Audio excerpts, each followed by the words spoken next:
Namaste. Welcome back. Apadam upahartaram dataram sarvasampadam lokabhiramam shriramam bhuyo bhuyo namamyaham. It seems a long time ago, but the story is in a very interesting junction. And the place where we actually stopped the story in the previous series, the lecture did not end like that because it was, I thought it ended in a very high note with plenty of questions and answers. But the story rather ended in a very tragic moment where Rama had just had his wife kidnapped by Ravana, and he meets with Lakshmana. Lakshmana goes back upon the insisting of Sita. He goes back to Rama and he meets him, and Rama was actually he was expecting the worst, and it had already befallen on him. He thought that Lakshmana might come to his rescue, hearing what Maricha sounded like, and the worst has already happened. Now then Rama started, both Rama and Lakshmana, they started their journey back from that place where Rama had killed Maricha. They started their journey and they were returning back to their ashram, because that's where they have to come back and find Sita, because that's the obvious choice. Now, when they were coming back, Rama was already, he had lost all hopes. He was certain, he was almost certain that she has been either eaten or taken away or being killed. So these are the three options: Hrita, Bhakshita, or Apahrita. Only three options that Rama had. Either she should have been killed, Marita, Hrita, or Bhakshita. Only three options he had in his mind. And he started asking each and every tree. Now, this might seem surreal or superficial to many people. Or do you really want to paint your hero or your protagonist in such a melodramatic color? That's what usually the critics, the so-called critics, come up with their own versions of criticism, or this is how they critique Valmiki's Ramayana. Because Valmiki's version of Ramayana and also Valmiki's Rama, he cries a lot, he breaks down a lot, and he's worried about losing his wife. And it almost seems as if he has lost his entire life. It's not just his wife, but he has lost his entire life. But they have a problem in viewing Rama like this. If you view your protagonist, if you view your hero like this, it paints your hero as a sort of, in a very bad color, in a very shady color. He's not heroic in nature. That's what they usually think. But that's not the case anyway. Fine. Now, what is the extent to which Rama was grief-struck? The extent to which Rama was grief-struck, we cannot imagine. There comes a point when Rama is fed up of asking each and every creeper, each and every tree, the wind that blows, the river that flows. He has asked everything, every moving and every stagnant object that is there in the nature that he can ask. Everything that he could set his eyes on, he had asked them, have you seen my Sita? And obviously, none of them can respond back. And all this was going when they were traveling. And there comes a time when Rama decides that this nature is not responding to me. I think it is a Russian poet. I don't quite recall his name. I think it is something, Ivan Turgenev, I guess. I'm not very certain about the name, but it is a Russian poet who said that no matter how many times you knock on the doors of nature, you will never get an answer from nature that you can comprehend. Nature will always answer. Nature always responds. See, if I ask something, nature will definitely respond, but nature shall never answer in a way that I can or we can easily comprehend, which means we can easily understand. It's always going to be a cryptic message. Only a few of us can decode that. Otherwise, it's not up for everyone. It's not everybody's cup of tea. Even the great Rama, because he was so grief-stricken at that time, when the nature was, whenever he asked those animals, Did you know what those animals did? They did understand Rama, and they all looked up towards the sky. Because that's the way, I mean, that's the path that Ravana took her, isn't it? And it's almost as if the winds were blowing towards the south. The trees looked towards south. Some animals looked towards south and looked upwards. Valmiki describes them. It's a beautiful description. But somehow Rama was not able to decode it. Why? Because he was totally indulged. He was immersed in that pain, in that agony that he was facing. During this time, he decides one thing, which very rarely do the likes of Rama do. He says that, Lakshmana, bring me my bow and arrows. I am going to finish off this world. I'm going to burn this entire world down. I don't want this world, because this world is not responding to my one simple query, one simple question. All I am asking is the whereabouts of my wife, and the world is not responding to me. I don't want this world. I will burn down this world. And you have seen these kind of words coming usually out of the mouth of Lakshmana rather than Rama, isn't it? But just the role reversal that nobody had expected. Now Rama was the one who was speaking like this. And did you know who consoled him, who gave him that advice, who gave him that viveka at that time? It was none other than Lakshmana. Lakshmana says that, see, there are few things that can never be taken away from few items. For example, you can never take away beauty from the moon. Moon is always beautiful. Chandra Lakshmi, Prabha Surya, the glow in sun, it cannot be taken away. And then Vayav Gatihi, the speed in wind, we cannot take that away from wind. And then Bhuvi Kshama, perseverance, tolerance in Mother Earth, you cannot take away that attribute from her. Likewise, he says that Etacha Niyatam Nityam, these are all definite and absolute, and they are forever. Nityam means forever, Niyatam means absolute, dead absolute.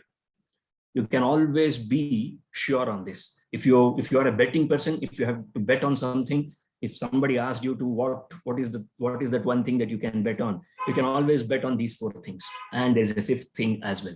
The four things are moon's beauty, sun's glow, wind's speed, and earth's tolerance. There is one more thing added to this list, that is Tvayichan Uttamam Yashah, fame in you, Kirti of Rama. It's Anapayini. They say that Anapayini Kirti. What is the meaning of the word Anapayini? Which never gets old, or which never gets defeated, which never gets dishonored. He is a man of honor. Rama is a man of honor. The word Kirti or Yashas here refers to honor rather than fame. Now, we have actually we usually identify Kirti or Yashas with fame, but that's not the case. But, generally, when it comes to Kshatriyas, fame refers to honor, because they value that more than anything. Yashodhanaha. The poets call the Kshatriyas as Yashodhanaha. For them, honor is money for them. For a Brahmana, knowledge is money. Vidyadhanaha, Tapodhanaha, tapas is their money. But for Kshatriyas, it is always going to be either Manadhanaha or Yashodhanaha. Their pride is their money, or it's always going to be honor, their money. Anyway, so when Lakshmana says this, he was putting some sense back into Rama. And then he makes a beautiful point. He says that for the sake of one person, you don't punish the world. You just punish one man. It's only one man's job. Someone has did this. Someone has committed this crime. So all you have to do is, I am with you. Let us find that culprit and let us punish him. Why punish this entire world? People like you don't commit such kind of hideous crime, which brings about atrocities against this entire world. That's not the way to go. And then he continues. Lakshmana does not stop. He continues. See, who doesn't face any problem in this world? The things that I mentioned. Do you think Mother Earth remains without facing any problems? Of course she does face problem. What is that? Chalanam bhume. She's known for her tolerance, perseverance. She is so generous. And yet, even she is moved. She also quivers. She also shakes. She is also rendered barren at times. That is, he's talking about earthquakes and other things. Even such kind of pain comes on to Mother Earth. And let us talk about Surya and Chandra, sun and the moon. Even they go through eclipses. Even they are eclipsed by someone who is not up to their mark. There is nobody who is up to the mark of the sun and the moon. And yet, both of them are eclipsed, whether it is, according to the modern science, whether it is the chaya, the shadow of the earth, of the moving earth, whatever it is, even they are eclipsed, right? We just need to focus on the word that even the great sun and the moon are eclipsed in this world. Even the great gods, they can be brought down. So that nothing is permanent for anybody in this world. So don't be heartbroken. Don't think that everything has fallen on you and this is all happening only to you. And these are the words that we need to remember every day, because we face a small problem and we think that, we are the only ones who are carrying the entire burden on our shoulders of this world. Is there a man who has faced as many problems as Rama has? Because he makes a list, and this is going to break your heart. I don't know about you, but it has broken my heart several times. He says, Rajyam Bhrashtam, I lost my throne. Vane Vasaha, I had to live in forest. Think you are the prince of Ayodhya, the promised prince of Ayodhya. And look at the graph of Rama, what happened in his life. He was around 21, 25 years old. That's when usually people settle down these days, isn't it? Right after the college, he was supposed to get into a good company. But no, that was not supposed to happen for Rama. Rajyam Bhrashtam, he lost his job. He was kicked out of his place. Vane Vasaha, he had to stay away from his family. And then Sita Nashta. Even Sita is lost. Is there any end for this? That's what Rama is worried about. And as they were talking, Lakshmana tried his level best to bring back Rama into his senses. And then finally he was able to do it. So what they did was, they both carried on. Both Rama and Lakshmana, they carried on with their search for Sita. And at that moment, Lakshmana showed the path. He was the one who was clear, composed. So he showed, look at the path. There are blood stains on this place. Somebody's chariot is broken here. It is evident that there was a war here, there was a battle here. And this battle shows us or tells us only one thing. And what is that? It means that somebody was fighting. Two people were fighting. It's not about one man. There were two people involved in this fight. It was a duel and not two chariots clashing against each other. It was two men who fought against each other. And I can clearly make out that somebody was the victor here. Somebody triumphed and they took her away. I think it was about Sita. Two demons might have been fighting for her, and one of them killed another and they went ahead. This was the guess made by Lakshmana. And as they were walking ahead, whom did they find? They found Jatayu. At the very first instance, as soon as they saw Jatayu, not Lakshmana, but when Rama saw Jatayu, he was scared. He thought that this bird has eaten my wife. They are wild animals, isn't it? Wild birds. So he must have eaten her. Why? Because his mouth was filled with blood. Blood was oozing out of his mouth. That was not because he had eaten Sita. It was because he was hurt. He was vomiting blood because he was badly hurt in that battle against Ravana, if you remember. It happened 2 weeks ago. So it might be a little difficult for us to grasp the intensity with which Jatayu fought Ravana. And what a beautiful line to open up. As soon as Jatayu saw Rama, Jatayu understood that Rama was searching for none other than Sita. So Jatayu comes up with the line. He says that Yam Oshadhimiva Ayushman Anveshasi Mahavane. he who seeks dirghayushya, he who seeks longevity, what he does is he usually looks for the herbs and shrubs in the forest. He keeps an eye. His only intention is to find that herb. And these days, that tradition is gone. That tradition is long gone. Nobody does that anymore. That practice is gone. But maybe a few of Ayurveda practitioners, they still do. They still go to forest on the stipulated day, on the dedicated day. For that, they needed the help of the Daivagnyas as well earlier, because they used to seek muhurtam for that. What is the auspicious day to go and find these medicinal plants?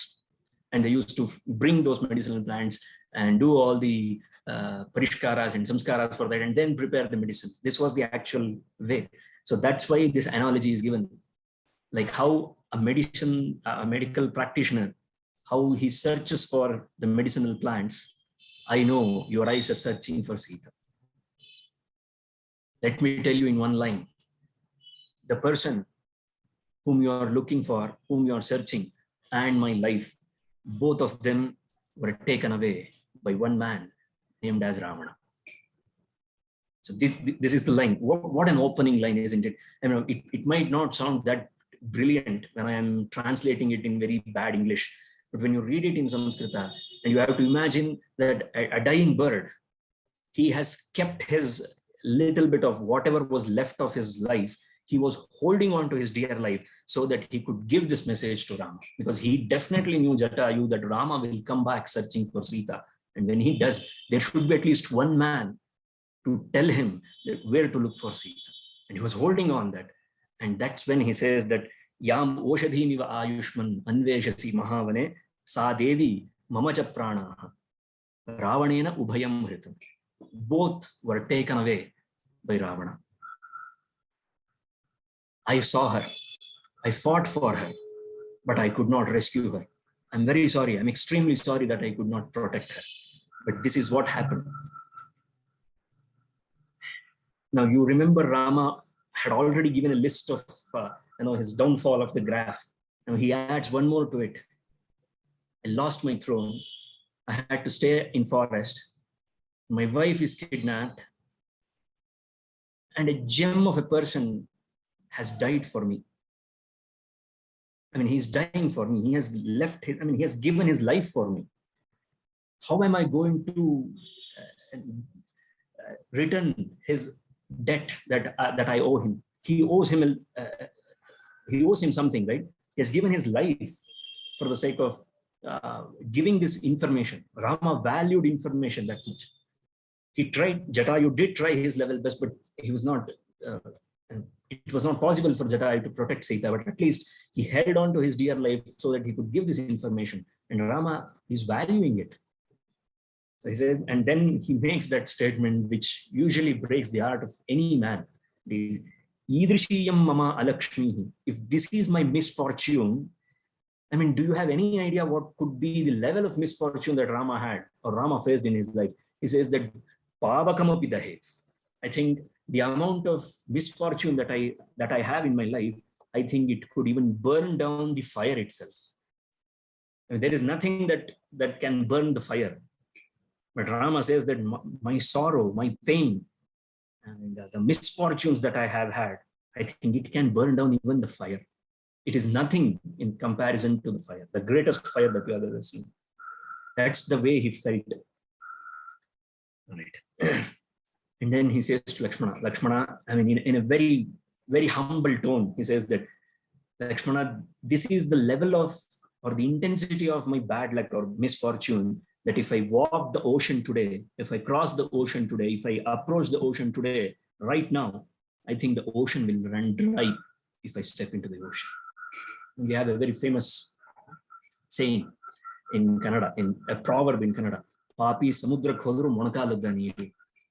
So where have they taken this idea from? From here, from Ramayana. It's Rama's words actually. Just imagine the pain that he is facing behind it. Then he says that Nasti abhagyataro loke mattosmin sacharacha. This entire world, I don't think there is any other man who is as unfortunate as I am. Why have I gotten into this sort of trouble? Why is this happening to me? And why me? Why always me? And Jatayu comes up with an answer.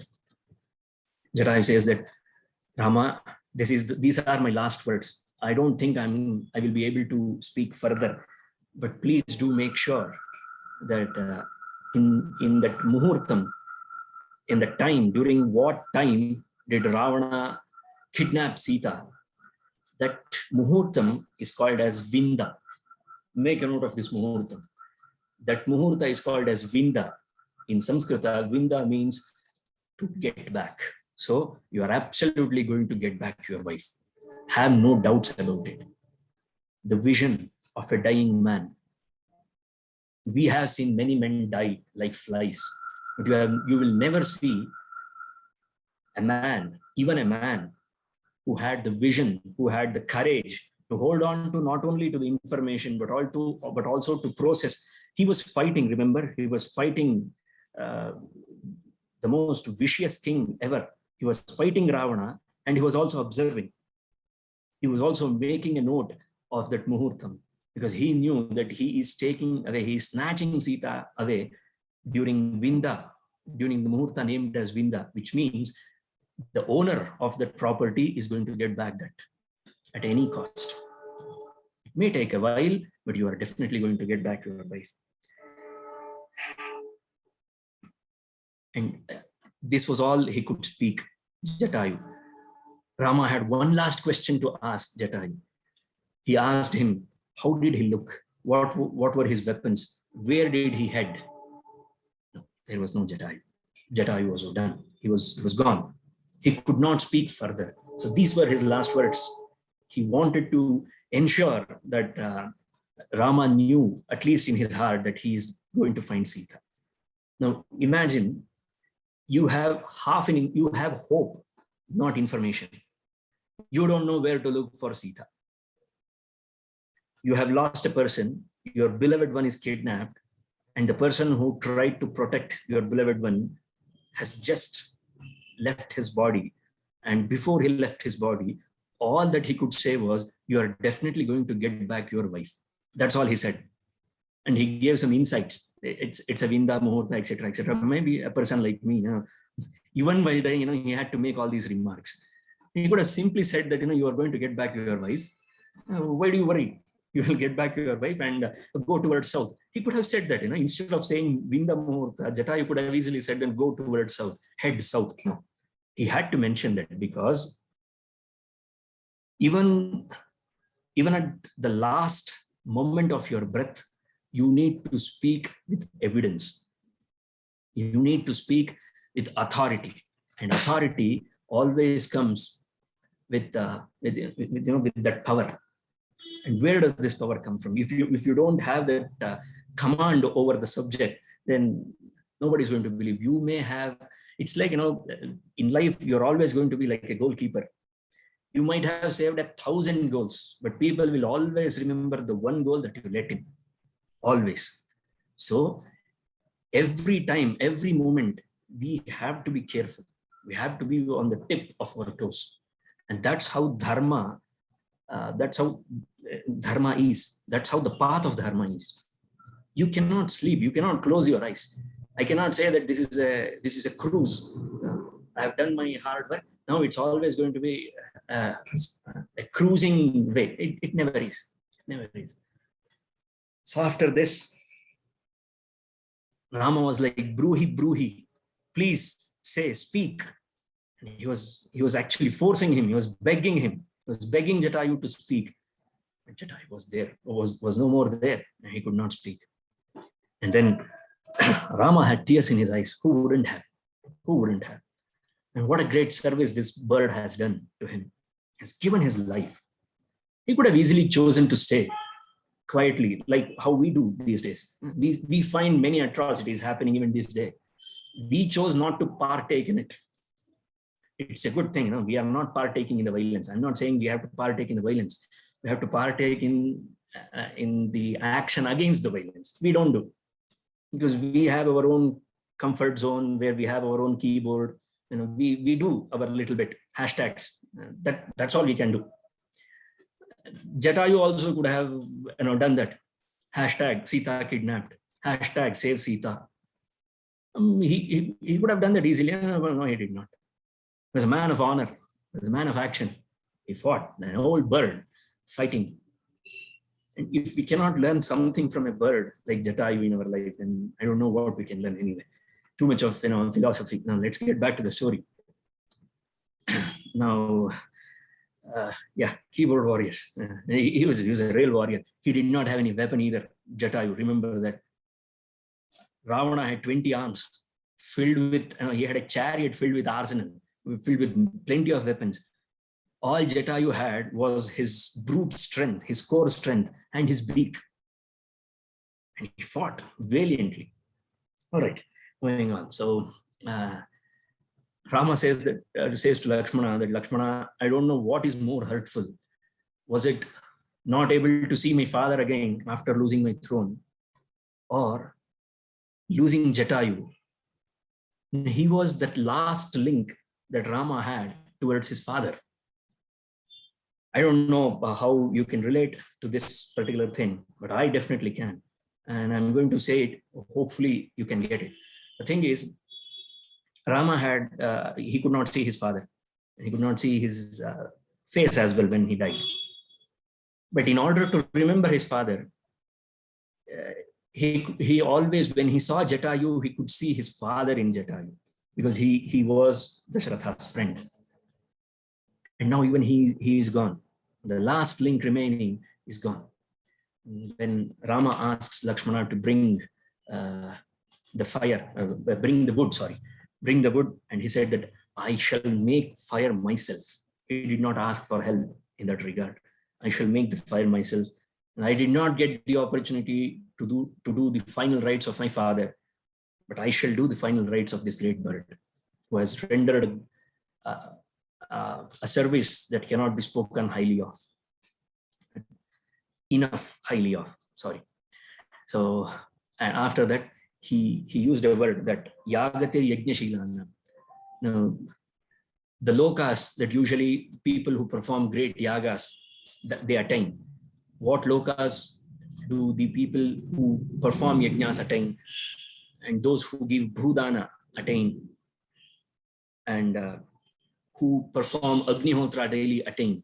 Let those lokas be this Jatayus. And he set him on the pyre, and the fire was lit, and that was the end of Jatayu. A beautiful episode comes to an end. Then moving on, they started their journey again. They did not know where to go, because that's the one thing that was missing. He gave them hope, but he did not give them directions.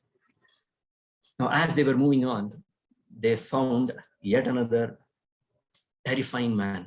His name was Kabandha. He had huge arms, and they were captured. I'm cut shorting the story because this is not the most important part, so that's why I have to move quickly. The title today says the trial of Vālī. Okay, so we have to cross Pampa Sarovara, we have to meet Hanuman, we have to meet Sugriva, and then we have to go to Vālī. So it's a long journey. Anyway, but I could not miss narrating you the story of Jatayu. He holds a very important part.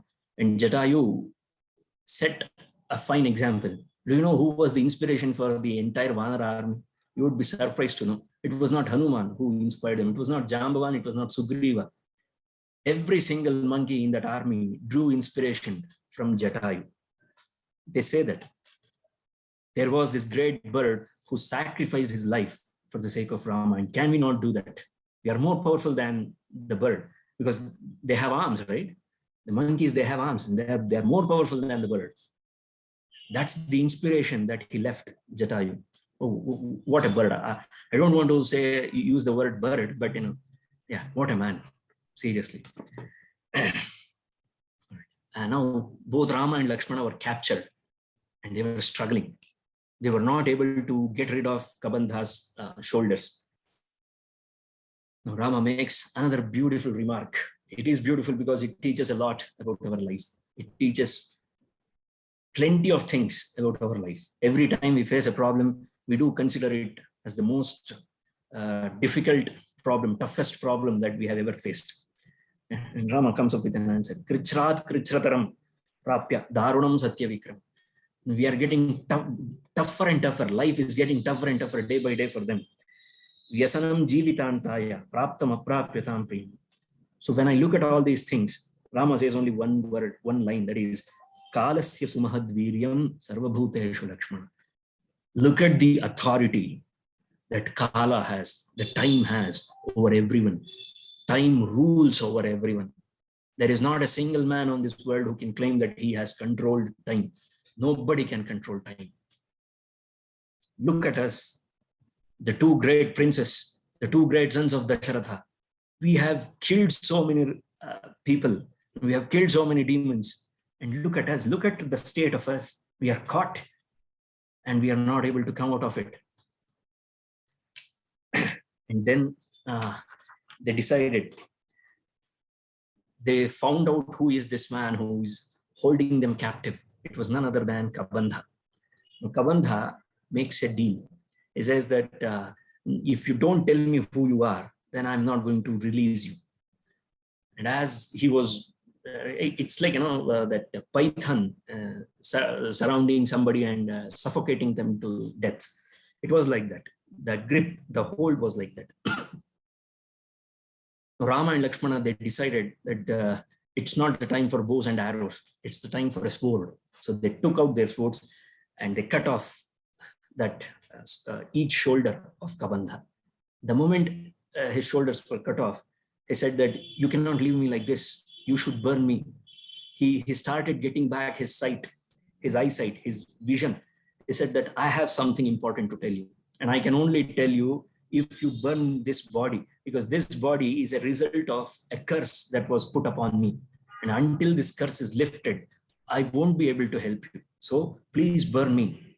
Only fire can cleanse anything, any sin. All sins can be washed away or can be burnt away. Only fire and water have that capacity. So burn me. And they did. They burned Kabandha and a new man emerged. A Gandharva emerged. And he told them that you have to cross river Pampa, not river, lake Pampa. If you cross this Pampa Sarovara, you will find a chieftain of monkeys named Sugriva. You have to make friendship with him and he will find the whereabouts of your wife. And then he went away. Now at least they have a location, they have an address now. Now Rama and Lakshmana, they started their journey, but before they could do, Kabandha had also mentioned that before you start moving ahead, before you go for searching Sita, you have one last task remaining. You must visit Matanga Ashrama, Matanga Muni's Ashrama. Why Matanga Ashrama? There is an old lady waiting for you. I did not know. Nobody told me that. It was not mentioned in my calendar. My itinerary, no, it was not mentioned. No, it doesn't work that way, my friend. There is someone who is waiting for you. And she has been holding on to her dear life only to see you. Who is that? Shabari. And this is where Rama meets Shabari. I know the legend of Shabari has been explained very beautifully in other versions of Ramayana, in other stories of Ramayana. But unfortunately, only one chapter, solitary chapter, is dedicated for Shabari. Only one chapter. I'm very sorry. But because, you have to judge by the poet's way. Valmiki has dedicated only one chapter for Shabari. So Shabari was, every day she was hoping that Rama will come. Every day she used to bring new fruits, fresh fruits every day. Keep them open so that any time, any moment, Rama can step in. And finally, the day arrived. When Rama went to that ashrama, she offered him seed, arghya, padya, everything. And after that, she gave those berries. And all the stories that you have heard is true. She tasted them first and then she gave him. Why? Because she did not want to offer him any bitter or sour fruits. She wanted him to offer only sweet fruits. That's the kind of devotion that people usually have towards God. It doesn't mean that next time you prepare something for Naivedyam, it doesn't mean that you have to taste it and place it in front of God, because you are not Shabari. Let's be honest, okay? We are not. No, not you are not Shabari. We are not Shabari. We are not up to the level of Shabari. So it's not like, I'm offending you. I'm including myself as well. We are not up to that mark. And she says that I was waiting for you. I'm ready. It was told to me that I have to wait for you. And after I see you, then I can get to my loka and get to my level of sadhana. She had already attained samadhi. So she was just waiting for the last one thing, that is Rama. And after this, this ends. This is where Aranyakanda ends. This might sound a bit tasteless to you because you have heard the story of Shabari too much. I'm sorry if I've disappointed you with regard to Shabari. I think I've made it up with Jatayu, I guess. So anyway, because you have to respect what the author says. It's not my whims and fancies. I cannot narrate the story as I want. If I do that, then there is no difference between narrating the original story of Valmiki's Ramayana and doing Harikatha. There are plenty of people to do Harikatha. They can focus on whatever point they want. I am here to tell you the story that Valmiki has narrated, where he has expanded, where he has actually focused, and where he has not. He has a vision. So this is where Aranyakanda ends. And if you know it or not, 3 kandas, we have already finished, we are halfway through. 3 kandas are over. And now comes the most important kanda, Kishkindha Kandam. The story has entered, the story is about to enter the lands of Karnataka. They are in the border. They're just crossing Maharashtra and we are entering into Karnataka. So we all should be, as people who are residing in Karnataka, we must be very proud of this moment. So they crossed Pampa Sarovar. It's a beautiful description of the lake, which I am not going to bore you with because you can read it. Who wants to listen to the description of a lake? We all know what is the state of the lakes that we are in today. Especially people who live in Bangalore, they very well know what we have done to the beautiful lakes of the city. So I'm not going to dwell more on that point. It was a beautiful lake, Pampa Sarovar. They crossed. After they crossed, they were searching for a Rishyamukha hill, the hill station called as Rishyamukha. So when they were searching, Sugriva and his 4 companions, they were atop that Rishyamukha Parvata. He had a reason. Sugriva had a reason why he was staying there. He could not have found a better place than Rishyamukha Parvata. We will get back to that story. We will get back to that story in the later half, in the second half of today's session. But he was there. And Rama and Lakshmana, 2 young men carrying weapons. And as soon as Sugriva saw them, he was scared. He was scared even during daylight. He was like, I thought that this is one place where I could not be disturbed by my brother. But my brother is clever fellow. He's a very clever fellow. If he cannot kill me, he can send assassins to kill me, right? Supari. He can give Supari to me. He can get me killed. So looking at these 2 men, I think Vālī has sent these 2 men to kill me. He was anxious. He could not stand at one place. Hanuman was trying his level best because he was a very good reader, not of books, a reader of a man, a reader of people. And actually, that is a proper education. That is the true meaning of education. If you cannot read another person, then what is the use of reading? Isn't it? So Hanuman was very good at reading. We may require a photograph. We have to zoom it on our 50,000, 80,000 mobile phone. And then we have to see, observe and speak. He saw them from a distance, from a very fair distance. And Hanuman was so confident. And he tried to calm Sugriva down that I don't think these 2 are sent by Vālī. So please don't be alarmed. But Sugriva was in no mood to listen to Hanuman. He said that, see, I have a task for you. You are my trusted counsel. You are my trusted minister. So I give this task to you. Please go out and inquire them. And don't go out as a monkey, get dressed. Meet them in a diplomatic way. Okay, suit up. So, as you command, my lord. So Hanuman, he suited up. He went in the form of a Brahmana. So that was suiting up back in those days. So he went like a scholar and he faced Rama and Lakshmana. And then he began speaking. This is the first ever encounter between Rama and Hanuman.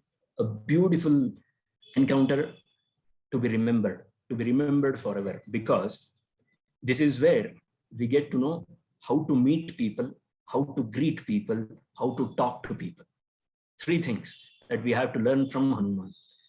And Rama was, he could not hold back his happiness, his contentment when he saw Hanuman speak. He was so happy. If you should speak, then you should speak like Hanuman, because when Hanuman speaks, Rama is thrilled, Rama is happy, Rama feels content. And when we speak, and this is also might be one of the reasons why the God never listens to us, because we don't know how to speak. We have never thought about it, isn't it? We always complain that God has deaf ears and it's falling on deaf ears because he doesn't listen to us. You don't speak properly. You speak like Hanuman. He will listen like this. Isn't it? We must think in both perspectives, right? It's not like, I'm always right, the other person is wrong. No. That is the level of hypocrisy human beings are. They can go to that extent. We can go to that extent that we can also blame the God for not listening to us. But we won't take the blame on ourselves, saying that we don't know how to speak. Yes, anyway. He describes them. What a beautiful description. Hanuman describes them, and I'm not going into detail because those things are beautiful when you read it. And if I start translating each and every word, it loses the taste. I'm here to narrate the story. I'm also highlighting few points which you have to go into the text. We have to read the text, each and every word, how he describes both Rama and Lakshmana. And I'll just mention one thing here. The thing is, in Samskrita, in the language Samskrita, the most difficult vachana to use is dvivachana. In other languages, usually there are only singular and plural, one and many. Okay, but in Samskrita we have a peculiar word to denote twos of anything. If it comes in number twos, in units of 2, we have that peculiar vibhakti which you cannot find in any other language. Very rarely you can find. Maybe in German they have dvivachanam. I have heard, I have never learned it, but I have heard that they do use dvivachanam. Anyway, be as it may, Samskrita has the dvivachanam, and you can go and conduct this experiment on any Sanskrit scholar. They don't like to use dvivachanam. You can ask this. You give them any sentence, I should be hanged by, I will be hanged by my fellow compatriots for giving out professional secrets like this, expressing their loopholes and all. But this is usually the case. No Sanskrit scholar prefers translating or doing or speaking in dvivachanam, because it's very difficult, because it's too difficult on the mind to hold on and grasp and speak, because it's unique. And Hanuman uses profusely dvivachanam, and that clearly shows what kind of command Hanuman had on language. That's why Rama was impressed. And then he says that Nunam Vyakaranam Kritsnam Anena Bahudhashrata. I have no doubt that this man has learned all the Vyakarana. During the time of Rama itself, he had to use the word Kritsnam. Kritsnam means whole, all, entire, complete. So today, there is a huge debate that is Panini's Vyakarana only Vyakarana? Are there many other Vyakaranas? Is there any? There are hundreds of Vyakaranas. And Hanuman was well versed in each and every Vyakarana. But even if there are hundreds of Vyakaranas, that was just in the flow. There are 9 Vyakaranas mainly. And that's why Hanuman is called as Nava Vyakarana Pandita. He knew all 9 Vyakaranas. And Rama makes a point of it. If he had not studied Vyakarana, if he had not known Vyakarana, then I'm sure he would not be able to speak this nicely, this correctly. And then he makes a point. I think he is a minister of Sugriva. By looking at his face, I can make out that he is the minister of Sugriva. And since it is a minister who has come to talk to us, I think it would be better, Lakshmana, if you speak to him. I shall not reply. Why is this? Why this bigumana? Sorry, bigumana is the Kannada word, head weight. And it's like, why should I talk to him? He's not up to my mark. No, it's not because of that attitude, because it's not proper. If a minister is speaking, then a minister must respond. If the king is speaking, the king must respond. Because this samvada, this conversation, this is where the heart of conversation lies in Ramayana. Okay. What is the general rule of samvada or conversation is that you should always speak with equals. It should not be like, upar niche. It cannot go like that. It is not a conversation. It could be a request. It could be a question and answer. But if you're conversing, if it needs to be a conversation, then it needs to be amongst equals. And he is equally ranked to you. So Lakshmana is ranked equally to Hanuman. What Hanuman is to Sugriva, Lakshmana is to Rama. So it is only proper for Lakshmana to respond back to Hanuman. And after making this remark, Rama gives few observations that he had made about Hanuman, which are very important. I'm going to highlight each and every observation that Rama made because it is beautiful. We usually don't observe people. We just see, we just hear. We don't observe, we don't listen. But Rama did. The first point he mentions is Bahuvyaharathanena nakinchid apashabditam. Not even a single bad word. And if you listen back to my lectures so far, you will find hundreds and thousands of grammatical errors. Yes, it's not something I'm proud of, but I'm acknowledging it, that yes, it happens, because we are not up to the mark. You see where we are. No matter how good we are in articulating our thoughts, or we may think that we are good at articulating our thoughts, we will always have these errors. We will commit a very silly mistake while conversing. And Rama observed, and this is how you must observe in the state of diplomacy, in the art of diplomacy. It's very vital, it's very important, especially in statecraft, in administration. It's vital that you observe their each and every move, each and every word that they use. It's very important. Okay. And then he makes yet another observation. This is very important. Na mukhe netrayoschapi lalatecha bhruvostatha anyeshvapi cha sarveshu dosha samviditah kuchit. Okay. You could not find anything, any wrong, either in his eyes or in his face or on his forehead or on his eyebrows. Usually what happens is if we are lying or if we are exaggerating few things, unknowingly our face will give it out. Either our eyes will give out, our eyes will lose that spark if we are lying. Our face turns somewhat dry when we are speaking, and you can make it out when someone else is speaking, and if they are not speaking from their heart, you can always make it out. If they are lying, you can make it out. And if you can observe their forehead, it goes through a lot of changes. And of course, eyebrows are the easiest ones to catch. Rama mentions all these four, and then he says that not just these parts, you can observe any part of human body when they are speaking, and you can identify whether they are speaking the truth or not. Isn't it wonderful? And this, my friends, is science. This was called as Samudrika Shastra, yet another wing of the ocean of Jyotisha. Samudrika, Samudra means this body. Samudrika is study of this body, and not as an anatomy. Anatomy is different. We get to know what is inside our body. Anatomy is a study of bones and skeleton. Anatomy is skeleton. Okay. Samudrika is a live person. You are observing a live person. Instead of conducting an experiment on a white rat in a lab, in a sophisticated lab, why don't we go out in the world and start observing people? That's our laboratory. This world is our laboratory.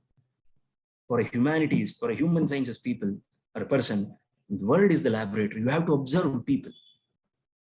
And these are some insights, only some snippets that Rama has given. Now, how to observe, where to observe. I'm not saying that from tomorrow onwards you start observing your spouse or your father, mother, your parents, your friends, and then you begin to think that you have gained mastery over observing people. No. It doesn't work that way. We should know what to observe, right? And we should know the pros and cons of it. All right, moving on. And how were his words? Now he gives an analysis of his body language. See, while speaking, your speech matters. The first observation was about his speech. There was no error, no grammatical error in his speech. First analysis about his speech. Second analysis about his body language. These are the things that these people, in the name of soft skills, this is what they teach in IIMs. I tell you, bloody useless. You just read, you just need to study Ramayana, observe properly, and you will get to know. Only these three things. Speech, you should always speak correctly. You should properly speak in whatever language you are speaking, you should speak it error-free. First point. Second point, your body language. Third point, content. What you are speaking, it should not be nonsense, right? He mentions the third observation that Rama makes, avistaram. He was brief. He was not too elaborative in his narrative. Whatever he narrated, whatever he told, he was not too elaborative. Avistaram, asandigdham. It was unambiguous. There was no room for ambiguity. What beautiful description of content, right? And then avilambitam. He did not delay. He did not take pause. Like sometimes it happens. They may take pause. I'm not making a comment. I'm not passing a comment. I know there are many people who are ardent fans of our late Prime Minister, Atal Bihari Vajpayee. But if you have ever observed him speak, he used to take a pause. And that pause was a bit longer than you expect. You just go back and observe his speeches. And listen to 2 or 3 of his speeches, you will identify a little longer, maybe a fraction of a second longer. And that creates a kind of confusion, doubt, boredom, all these things. These are the minute observations that Rama had made about Hanuman. He says that it was avilambitam. It was not too fast. There are some people who speak very fast. For example, I'm not making any comment again. If you ever hear Kannada being spoken by Karavali, the coastal area, the coastal Kannada, if you hear them speak, you might want to ask them again, can you repeat it again? Because they speak in a tone that is very quick for us to follow. For us, I mean, the people of Bayalseeme, the proper Mysore, Bangalore region, it's quite difficult for us to follow them. And for them, whenever we speak, for them it feels as if we are putting them into sleep, because they say that they complain that we don't speak fast enough. We speak very slowly. So these kind of things happen. But when you are a messenger, when you are in the art of diplomacy, when you are a diplomat, because remember he was sent by Sugriva, and Sugriva had mentioned one thing: you should not turn your back. Okay. Because I need to know what you are speaking to them. So, see, Sugriva and Hanuman, they all were in that Rishyamukha Parvata. They were standing in that hill, atop that hill. And when he moves down, and Rama and Lakshmana are approaching from that side. And if Hanuman is approaching them, so this is how they would be, right? Hanuman is standing here, and Rama and Lakshmana would be here. I don't know how far you could follow my hand gestures here, but. And Sugriva mentions Hanuman that I should not see your back. I have to see you speak, because I don't trust you. I want to see your lips moving. So what you have to do is you have to go like this. You have to approach them and you have to turn them like this. It's a task. You cannot turn people like Rama and Lakshmana. You cannot ask them, sir, please, can you get there? We have CCTV there. Can you just show your face to the CCTV, because we are filming you? No, you cannot say that. It's an art, it's a skill. As a diplomat, you need to develop that. And he did that. And he was speaking, and Rama was making these observations. And then he says that avyatham, there was no strain in his words. And I mean, he was not tired while speaking. Urastham, the voice came from his heart and from this chest portion. Urastham Kanthagam Vakyam, and came out very clearly out of his Kantha. Vartate Madhyamaswaram. Look at the observation here. I mean, should you praise Rama or will you praise the poet Valmiki? The choice is left to you. The choice is left to you. Madhyamaswaram. It should be in Madhyamaswara. There are 3 swaras, as you may know. Mandra, Madhya, Tara. Tara is high pitch. Mandra is low pitch. This is medium pitch. Every time we speak, we have our own unique pitch. Music, where is music? It's not in a music class. It's not in the music room. It's not in Beethoven's, whatever that is. It's inside everyone. Each one of us speak in a particular rhythm, in a particular tone, in a particular raga. There is a meter in which we speak. And if you observe, you can observe. Okay, fine, moving on. Samskara krama sampanna, adbhutam, avilambitam, ucharayati kalyanim, vacham, hridaya harishinim. I'm not going to focus on all the adjectives here. I'm just going to focus on the last adjective that Rama mentioned, because that's the key. That's the soul of speech. That's the soul of conversation. Hridaya harishinim. It should touch someone's heart. If it is not going to touch their heart, it means you are not speaking properly. What do you mean by touching their heart? Does it mean that you have to make it emotional every time? No, that's not what I meant when I said it should touch their heart. Which means if you don't speak from your heart, if you don't speak your heart, if you have some barriers kept within you, and then you are presenting it in front of them, they won't be able to break that barrier and find out what is the actual truth, isn't it? So when I said we must speak in a way that it should touch their heart, it means that we should speak the truth and only truth. And lastly, Anaya Chitraya Vacha Tristhana Vyanjanasthaya, and these are very minute details, absolutely mind-blowing details into Sangeeta Shastra. Tristhana Vyanjana and all these things, these are all studied in Sangeeta. And he was not singing. He did not come out singing as people might show in some drama or in some play. No, he was speaking. As I said, music exists even in the way we speak. All right, and then he says, Kasya naradhyate chittam udyatasehe arerapi. Even if an enemy has lifted his sword to cut his head off, and if a man speaks like how Hanuman did, I think he would just put back his sword. He could not continue. He cannot continue. That's the power of speech. It's not a motivational video. I am not giving a motivational speech here. How to, what is the power of speech? No. Nothing. This is how we must speak, from the heart, like how Hanuman did. And it could nullify even an enemy. Evam vidho yasya duto na bhavet parthivasya tu. A king who does not have this kind of a messenger, he is useless. That king is useless. If a king doesn't have this kind of a messenger, this kind of a minister, then he cannot rule the kingdom. That's what Rama's opinion is. And then Lakshmana begins talking. He then tells them the entire story. Now, after narrating them the entire story, after narrating Hanuman the entire story, Hanuman knew very well that they were not any threat. They did not offer any threat to Sugriva. So what he does is, and he gained confidence, and Sugriva trusted Hanuman, because Sugriva knew very well that Hanuman was the best judge when it came to people. So he trusted him that if you find them that they are no threat to us and they are not from Vālī, then you can bring them here.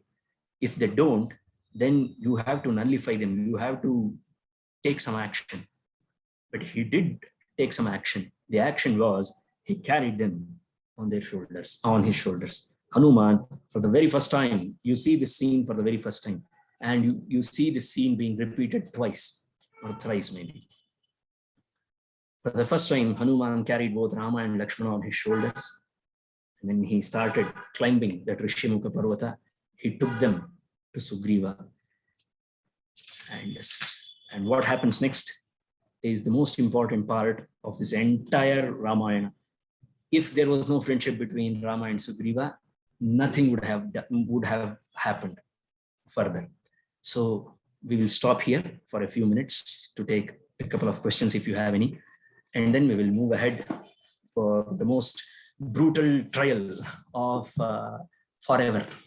Because no matter how many times you hear to the case of Vālī versus Rama, there are still some doubters about Rama's perspective. So we will put that. I will try to put the case in front of you. You are the judicious jury. So the decision is left to you. And before that, a small break. If you have any questions, we can take a couple of questions.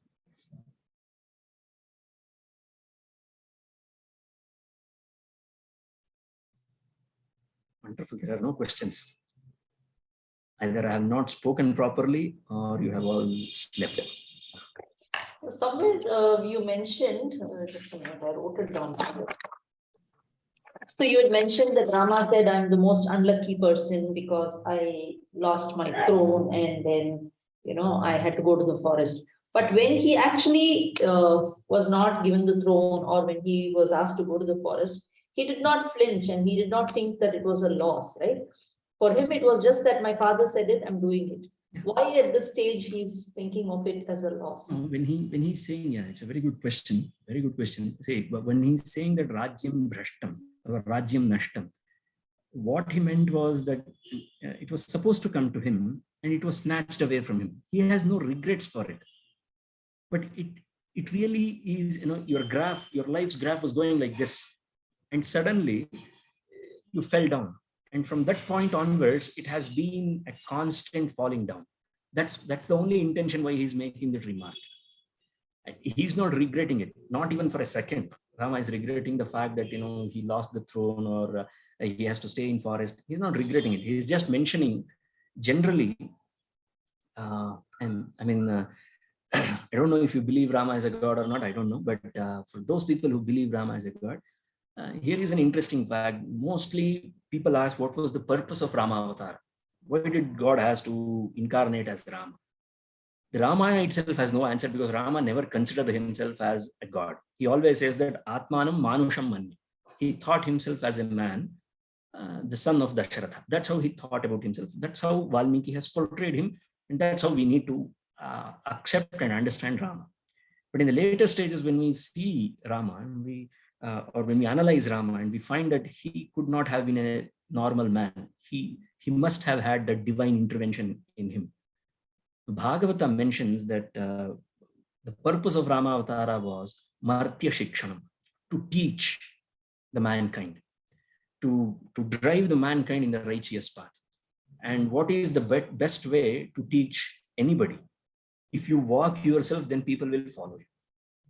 If you simply give a sermon, if you simply give a lecture, it's like, for 5 hours, 10 hours, they may listen to you. And after that, it's same old, same old. But if you walk, it becomes an example. You set an example. And that's what Rama did here. So whatever he's saying that for the sake of people. And we must not forget that these are the words not spoken by Rama. These are the words articulated by the great poet. So the poet is a clever fellow, and this is how the poets use these characters to infuse some of the insights into normal minds like us. I hope I answered it. It was not purely Rama. It was Valmiki's interpretation of few things. We do feel, right? And from an outsider's perspective, when we think of Rama, Rama might not think that it was Rajyam Bhrashtam and all those things. But we can definitely feel that he lost his throne. He had to stay in forest. His wife was kidnapped, and the person who came to help him is dead. Is there anything that cannot happen to Rama? Is there anything left that cannot happen to Rama? That's how it should be taken. Thank you. Thank you. And there are 2 questions here. How did animals speak Sanskrit? Now, it's a very interesting thing. We get this kind of a question in Sundarakanda as well, where Hanuman himself is caught in a dilemma. should I speak in my local tongue or should I speak in Sanskrit? If I speak in Sanskrit, Sita might be scared because the only person who could speak Sanskrit in Lanka, only a couple of them. Vibhishana never came near her. So she did not know that Vibhishana existed. Only person who came near was Ravana. Kumbhakarna was asleep. So only these three men were qualified, or they had the ability to speak in Sanskrit. So if I spoke in Sanskritam, then she might think that I am Ravana in disguise. So this is how he thinks. So here, it's not exactly like, an animal spoke. It could be the spirit of the animal speaking. And it is a piece of literature we must never forget. And in literature, anything can speak. Even a tree can speak, right? If dragons can fly, my friend, I think animals can speak, isn't it? If Finding Nemo and Finding Dory and these kind of movies, if they can actually exist, if they can send a message, or Zootopia for that example, a beautiful animated movie, if you have not heard it, if movies like them can win Oscars and great awards for being oriented towards public or educating people and all these things, then why is it difficult for us to contemplate that animals could have spoken Sanskrit? I don't find it even a little bit disturbing. I mean, if this is not disturbing, then this should definitely not be disturbing. That's my view. I hope I answered it. The second question is, Pushpaka Vimana had wheels, was it for landing? I don't know. Have you seen the picture of it? Have you seen any diagram of it? I don't think there was any wheels or anything like that. And it would be crude of us very silly of us if we start imagining Pushpaka Vimana as the current Boeing 747 kind of vehicle or some jet airways, some kind of that kind of thing. We don't know the design. So, and there is no mention of such design and all those things in Ramayana. I'm not saying that there is no mention of these kind of things in the entire literature. There are certain Shastras, Vimana Shastra, there is something called as Vimana Shastra, aeronautics in Indian knowledge systems. And it was well developed. It was flourishing back at that time. So if you are interested, those who are interested can definitely go through those works. Bharadwaja was a great Muni who is considered as the father of aeronautics and all. So all these things can be viewed in that perspective, but those details are not available in Ramayana. There is one more question. What's the difference between Pali language and Sanskrit with regard to popularity and the usage of them during ancient days? Not much, ma'am, not much actually.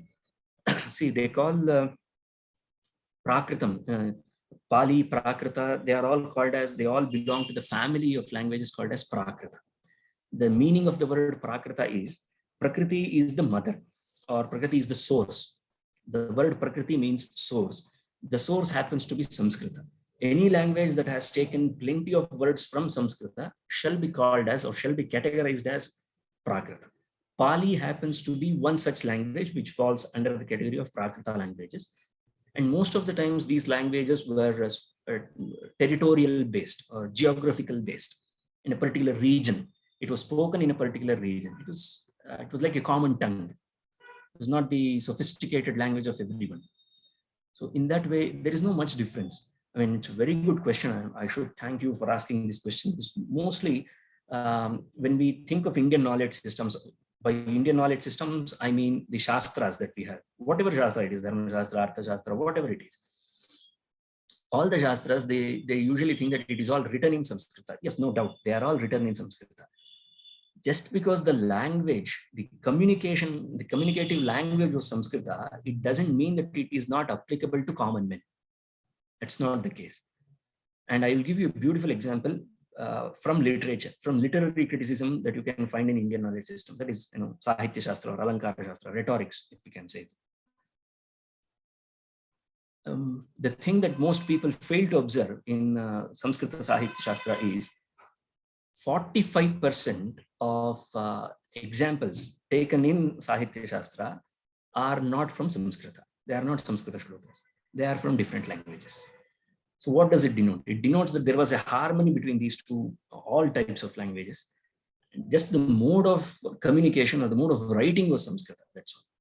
So there was equal usage of these languages. And if you go to Kalidasa's plays, like dramas, Kalidasa's dramas, you find plenty of characters speaking in their own dialect.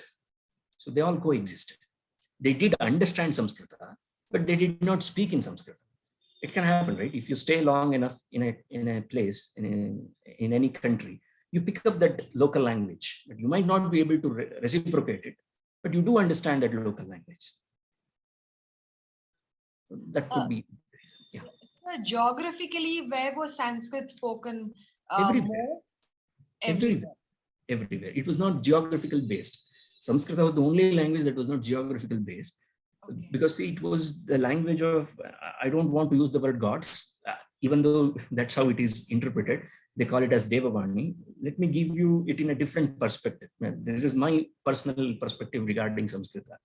It was a language that was used for the understanding of arts, understanding of science, understanding of skills. It is possible, right? It's like you can come from any part of the country, but you are reading or you are studying in order to get your computer science degree. You have to study C or C++.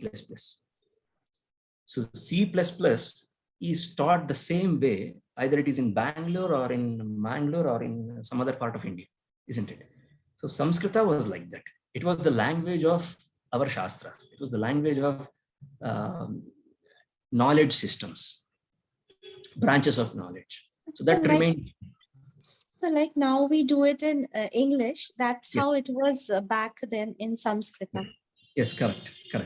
Yeah, that's the idea that I had. But see, even if it is Samskrita, it's never like that.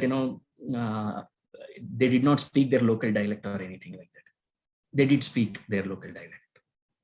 So Pali was just like inspired from Sanskrit language, is it? Yes. Because I have heard Pali was even more. I'm not sure whether it's true, but Pali was even more older compared to. See, we cannot view languages in chronological order. For me, it sounds very stupid. I know these kind of words are not welcome in the scholastic circle. I mean, the circles of scholars or academicians, they don't welcome these kind of lines because they have done their living. They have earned their living. They have earned their stripes because of these kind of words, because of speaking about the chronology of languages. Personally, I feel it is stupid because we cannot call a language these many years old. It is something that is innate, isn't it? So it's as old as anything, as old as mankind. So as soon as men existed, human beings existed, they would have spoken. The language must have evolved. So we cannot pinpoint in history and say that this is where Sanskrit began or this is where Kannada began. It's foolishness. So they all coexisted. Now, I would like to have this kind of view about all languages, that they all coexisted.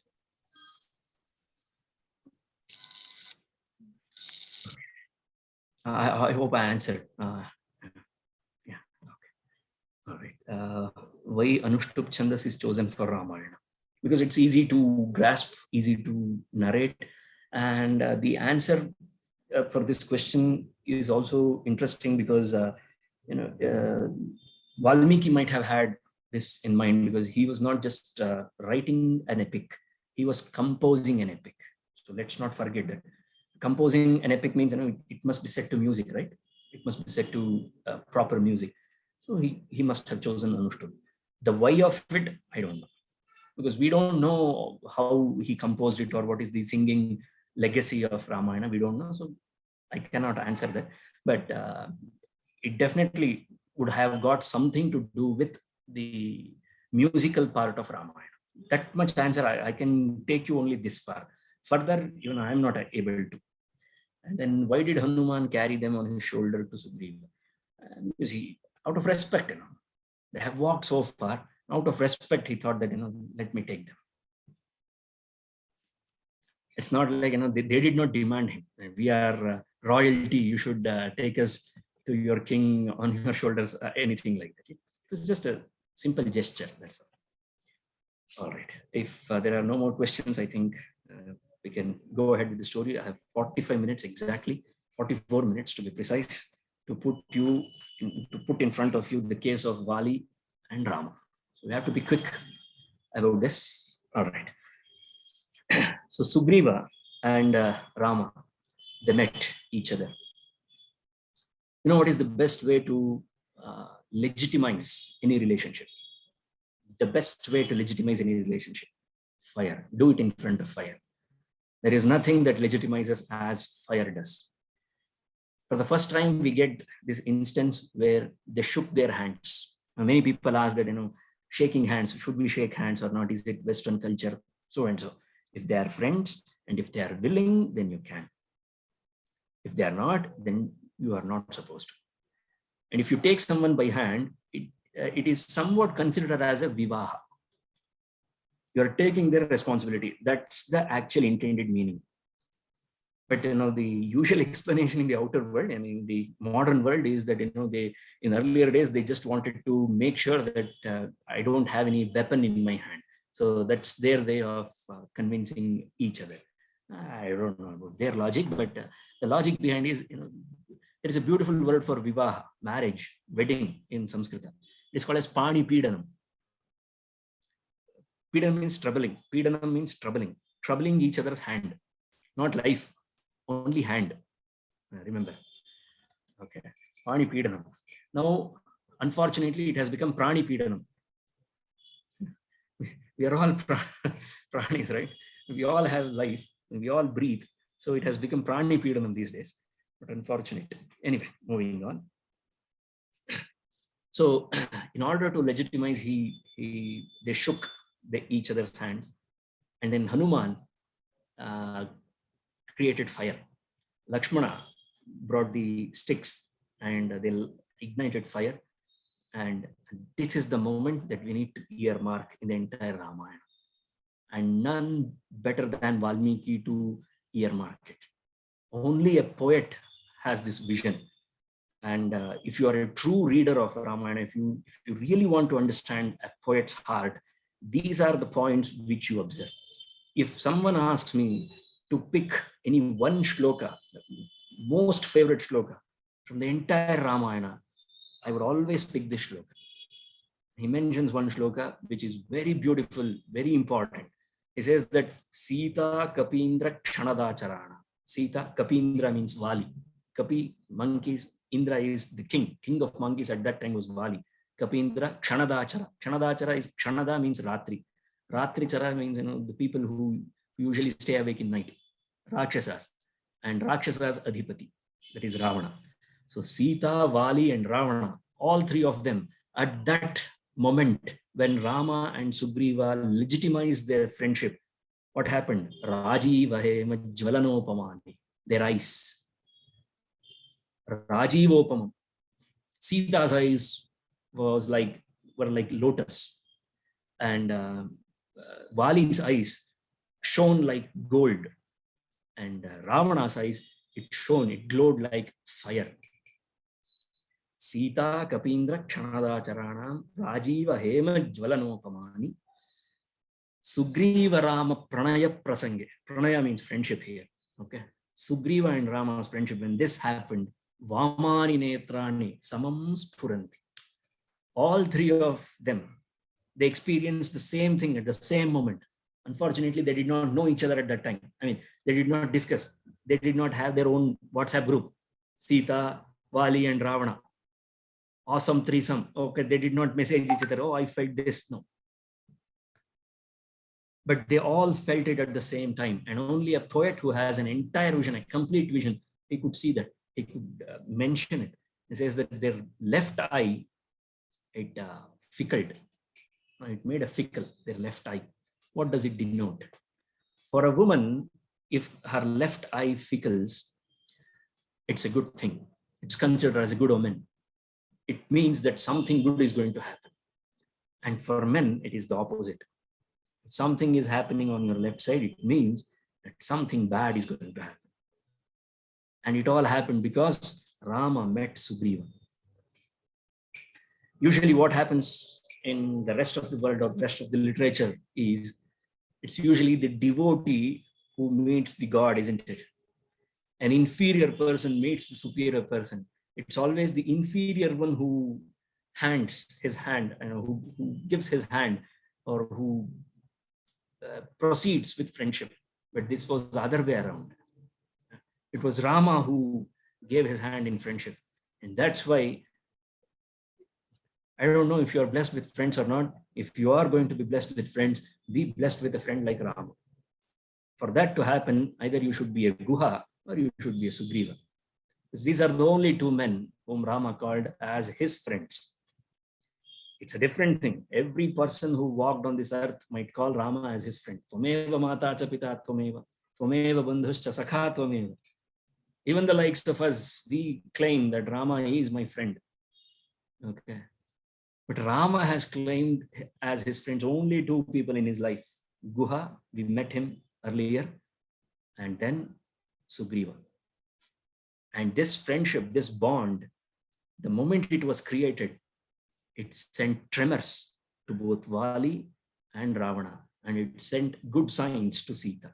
Unfortunately, they could not identify that what was going to happen in future. This is exactly where Ramayana takes a turn, another huge turn.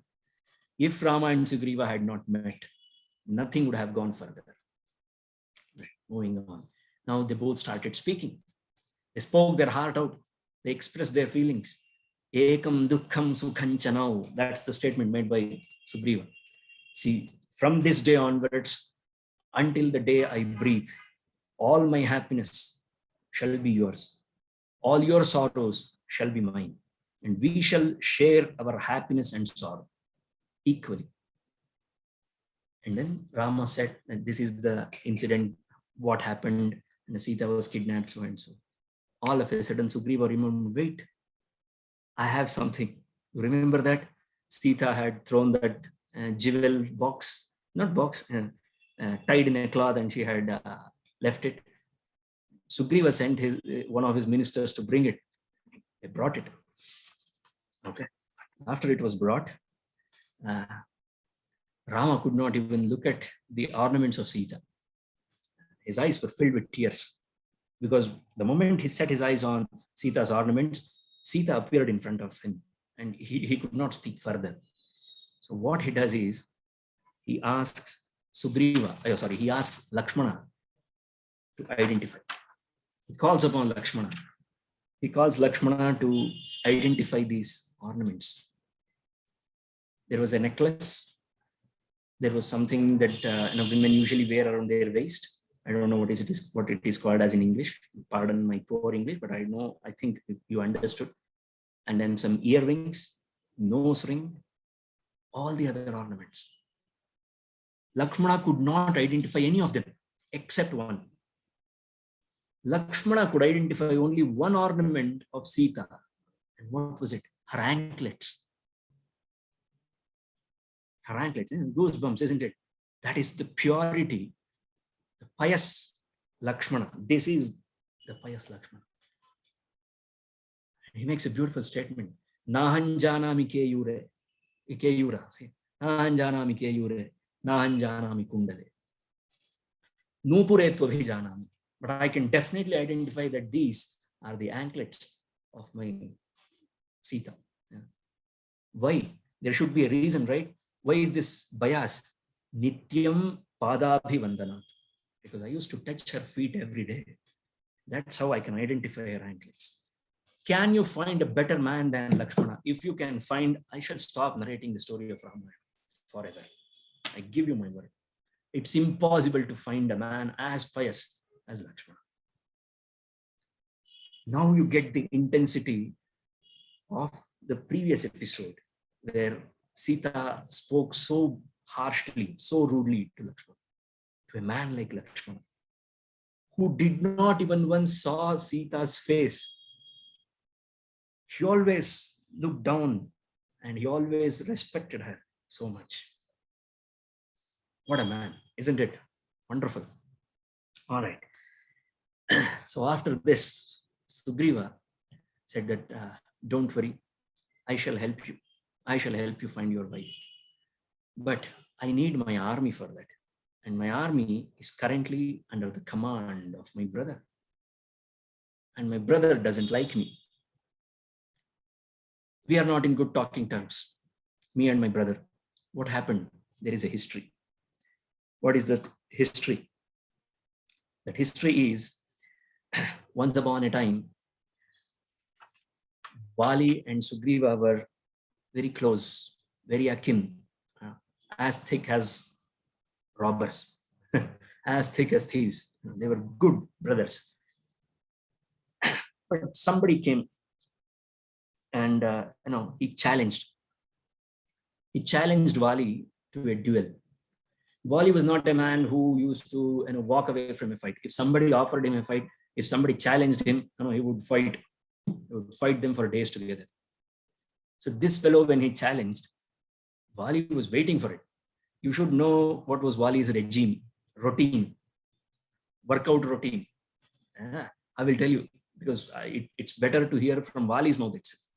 So now Sugriva is narrating Vālī's story, right? So let us hear from Sugriva's perspective first. So Sugriva said that Dundubhi, that was the man's name. He was filled with power and he went to several places. Everybody said, no, we cannot fight you.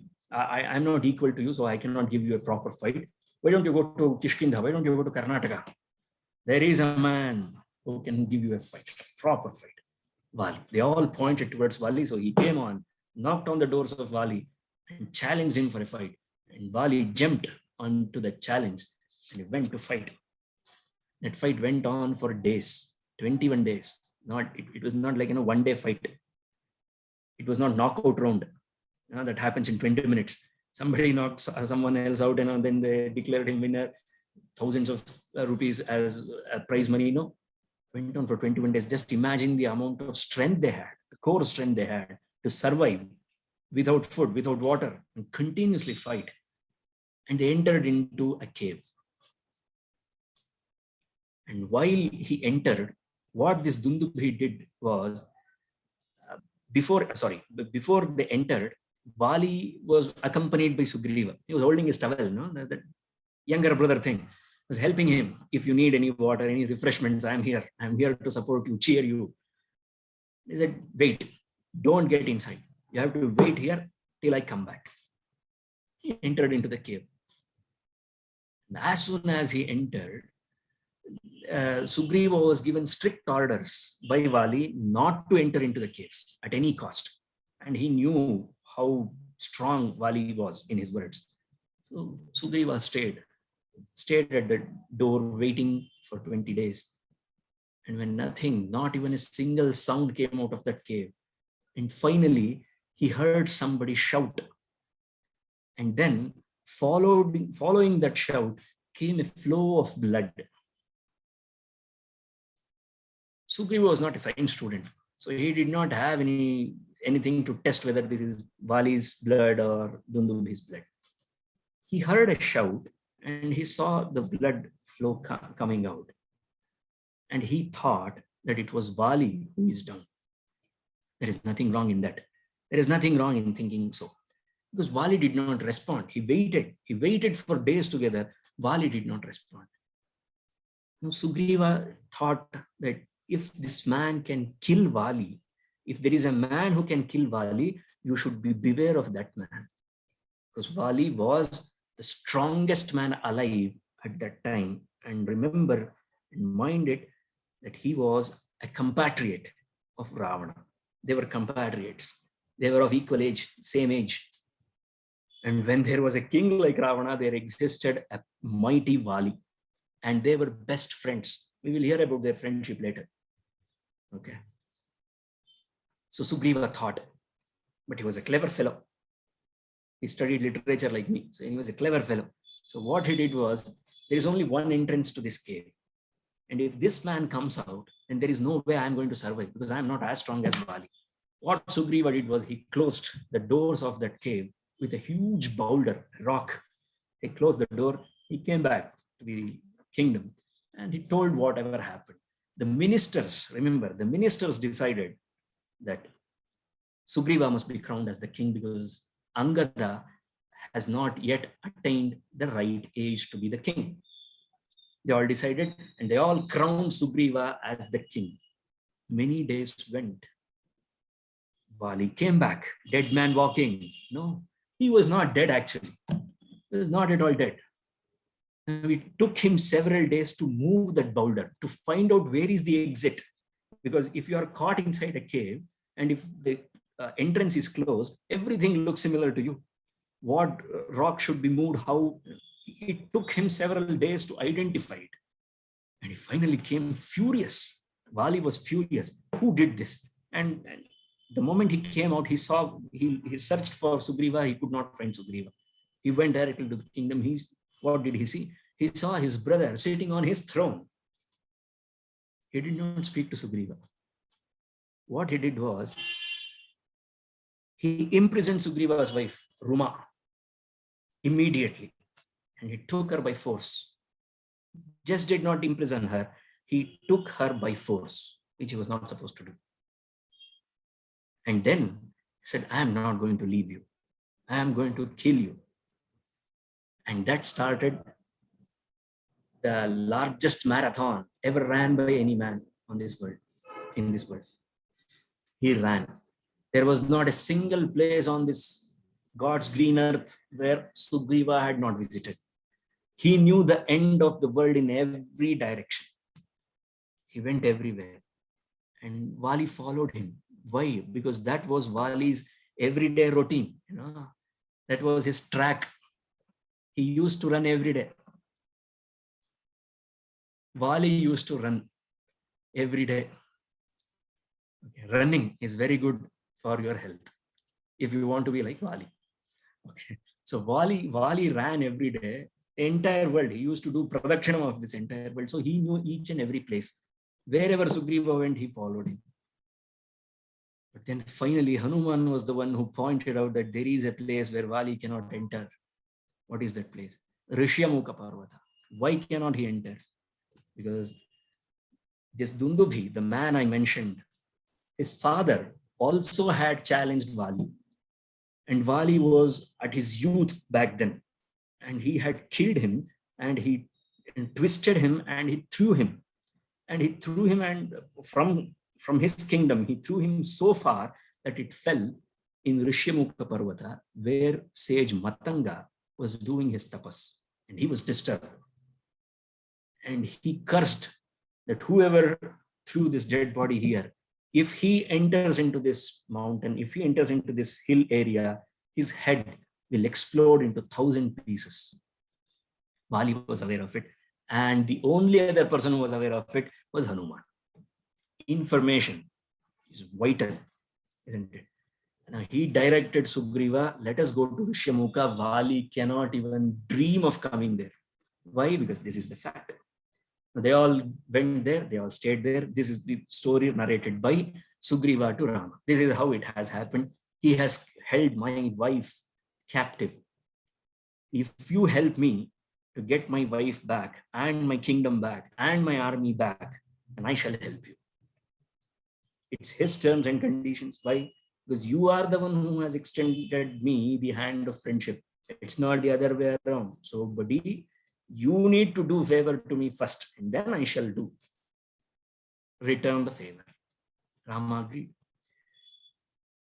Sugriva was not at all confident about Rama. Yeah, let me tell you this. He had his doubts. He said that when Rama gave his word that it's not an issue, I shall get you back your wife as well as kingdom. Vālī, you don't have to worry about Vālī. It's like that. Vālī is nothing, like a fly. I will get him. And Sugriva told Rama that, Rama, you're not understanding what I am saying. You see this huge pile of bones. What is it? It's the bones of that man, Dundubhi's father, whom he had thrown. So if you can throw this huge pile of bones, then I will understand that, you are capable enough to kill Vālī. Is that it? Padangushtena, Valmiki says. Tiptoe of his foot, Rama threw it away. The pile of bones, Rama threw it away. Sugriva was not yet convinced. Back in those days, he weighed so much. Vālī had thrown him when he was a dead body. You know how much weight it would be. So it's no comparison. I still don't think that you are strong enough to do this. Okay. So what else can I do, my dear friend, to ensure that I am capable enough of killing Vālī? Then Sugriva saw that there are 7 Sala trees. Sala is a variety of tree. They're very strong in nature, very brutal in nature. So he showed 7 trees.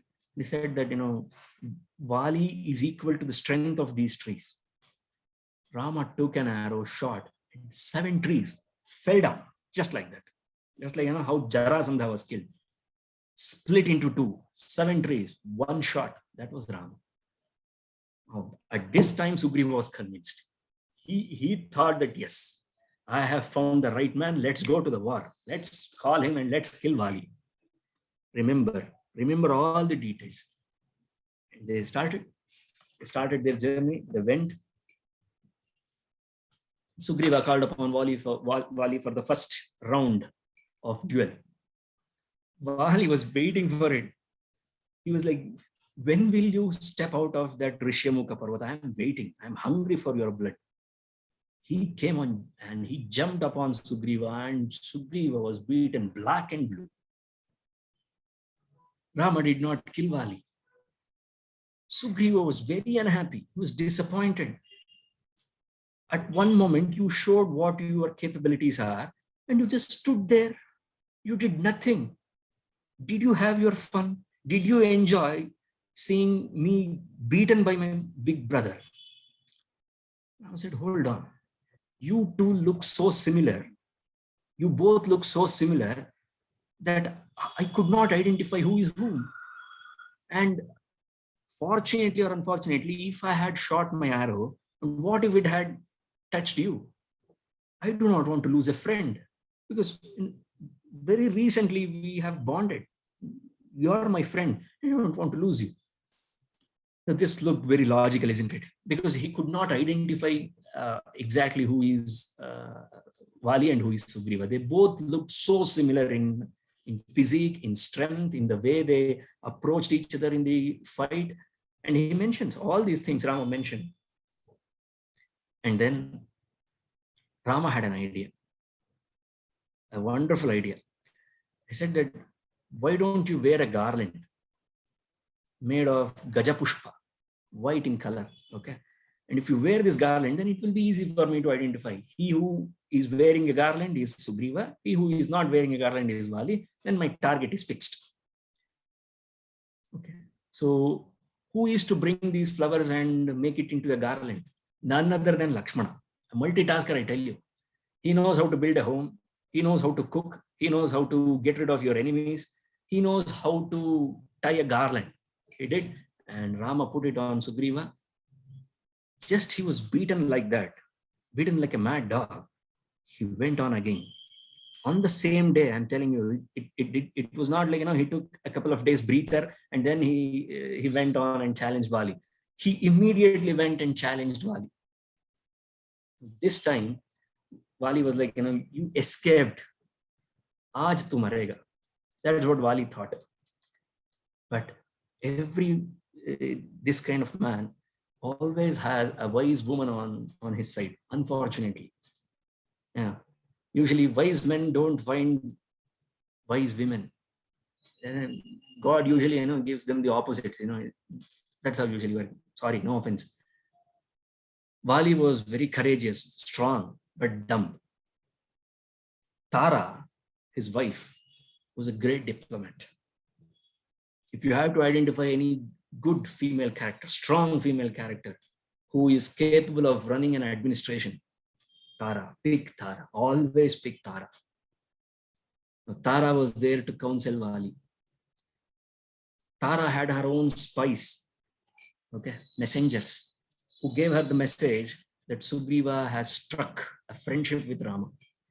If Tara knew about Sugriva one thing, and that is that she knew very well that Sugriva is not going to extend his hand in friendship with anyone, and he's not going to accept anybody's friendship, any Tom, Dick, and Harry's friendship.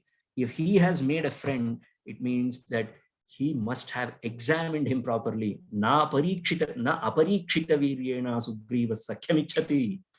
Sugriva does not take up anybody's friendship without examining them properly. I have heard from reliable sources that he has made friendship, he has made friends with Rama. And we all know what Rama is capable of. Even during that age, even during that era, the valor, the courage of Rama had reached several places. What was that incident?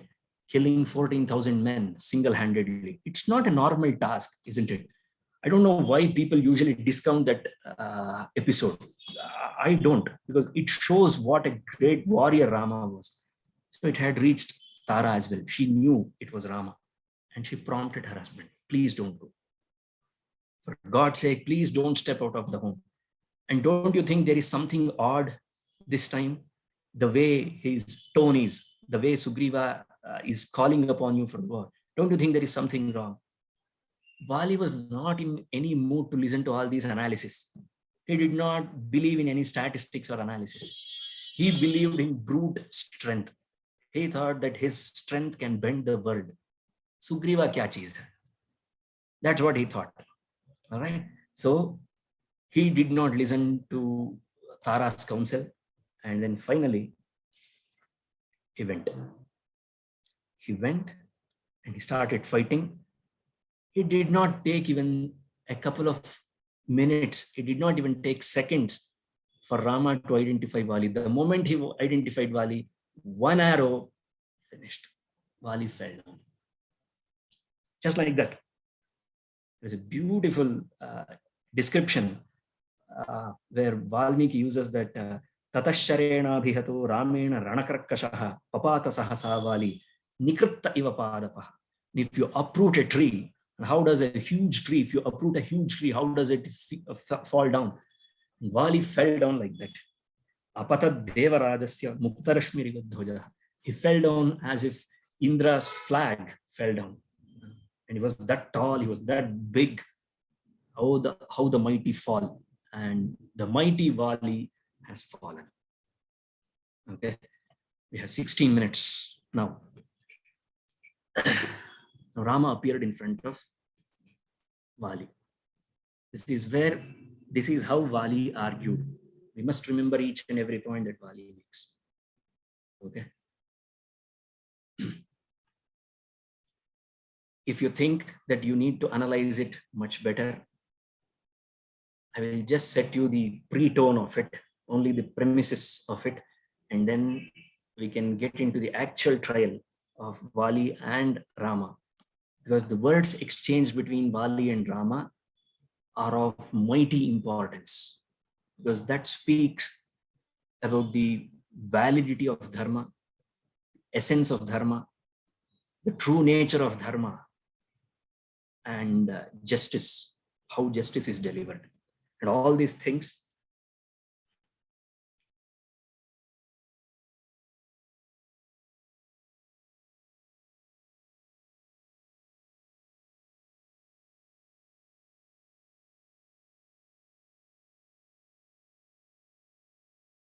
room, isn't it?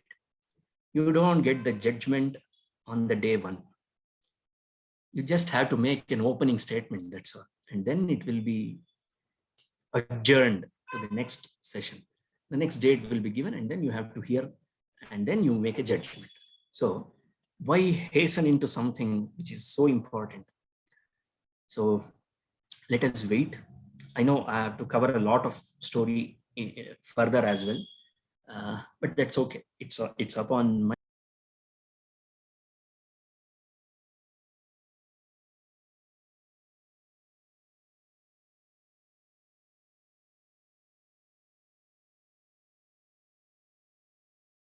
observe, but absorb the story as much as you can.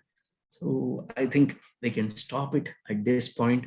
You have plenty of time for questions as well today. Vālī fell down. Okay. And Rama appeared in front of him. Vālī is furious. And Vālī makes the opening statement that how on earth can a man like you whom the people call as the epitome of dharma, do something hideous as this? How could you interfere when two men were fighting amongst each other? Isn't that a crime? Isn't that a cowardly thing to do? This is the opening statement made by Vālī. How could you interfere between two people when they were fighting? So always remember, when two people are fighting, never interfere. Let them fight each other and die. Why do you care? Humanity should peace, peacekeepers, compassion. Think again. Now, these are the sort of things that comes up when we get into the trial of Vālī, because he makes some valid points. He makes some very strong points on why exactly Rama was wrong according to Vālī. Why was Rama wrong according to Vālī about killing him? It was, he did not have, I mean, Vālī did have some reservations against the fact that Rama killed him hiding behind a tree in disguise. He did have some reservations against it, but most importantly, he was not convinced, or I should say that he was not impressed by Rama's this particular act on one ground, on one point. His strongest point was, you were not supposed to interfere between two men when they were fighting. Let us see what are the answers that Rama has. So I conclude an early conclusion for today's case, because we should build up the anticipation as well. So I hope I have not disappointed you today. So if you have any questions, you have 12 minutes. And also, I don't like to keep anything in debt. So I owe all of you several minutes. I've kept a count of it. And I have told you earlier as well, I shall return back. I shall return all those minutes that I have taken from your valuable time. So in the earlier stages, I had taken plenty of minutes from your valuable time. Now today is the day I give you back 12 of those minutes. All right, Ramya ma'am, yes, go on. Sir, you said ki Tara was wise and all of that. Then why didn't she tell Vālī about the misunderstanding that he has? It was not Sugriva's intention to be the throne. I mean, to take the throne. So why couldn't she direct him in the right path? That's an interesting question. See, she had all the ability. She had that intellect to counsel, to give guidance. But the man who takes those counsel should also need to have that conviction, that convincing nature in him that I must follow these words. He simply listened to her. He never valued her. He understood her value only when he was about to die. That's not the time to understand the value of your wife or life. So, he did listen to her, but he did hear her, but he never listened to her. He did not absorb what she was saying. So that happened with Ravana as well. So basically, Vālī did not listen to anyone. Exactly. And that's what strength makes, isn't it? When you have that much of strength in your body, when you focus on your physical strength that much, mind goes numb. Not just numb, mind goes dumb as well. It doesn't listen. It doesn't partake in intellectual conversations. It doesn't see the logic. It doesn't understand rationale. Why? Because our entire focus has been on our body. That's exactly what happened with Vālī as well. And the like-minded people always meet, and that's how they gain friendship, isn't it? So Vālī and Ravana were friends. There's an interesting story. I think you might have heard this story. Ravana once heard about Vālī's strength. So he wanted to test himself against the best in the world. So he went seeking the help, seeking a fight, asking a fight with Vālī. Vālī was doing his regular rounds, it seems, his regular routine morning workout. Who goes to fight early in the morning? You tell me. Ravana did. He was a foolish man. He used to stay awake all night, and someone told him that there is a man who is as strong as so and so. You should fight him. Now, okay, let us go now. You saw his impulsive nature when he tried to kidnap Sita, and he went immediately. He did not consult anyone. That's the nature of Ravana, and he was impulsive from day one. He went, and Vālī was performing his routine, and he said that I cannot fight you now. If you want, you have to wait. He said, I cannot wait. I want to fight you right now. Tell me if you can fight with me or not.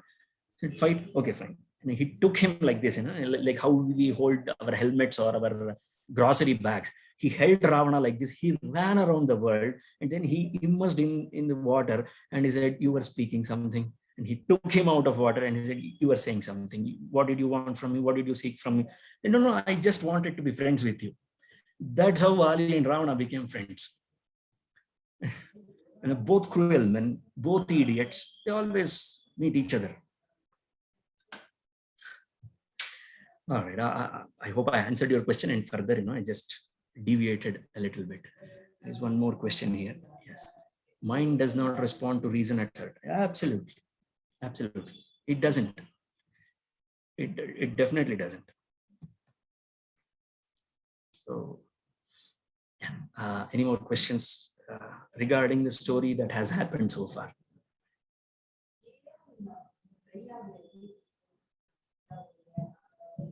Yeah.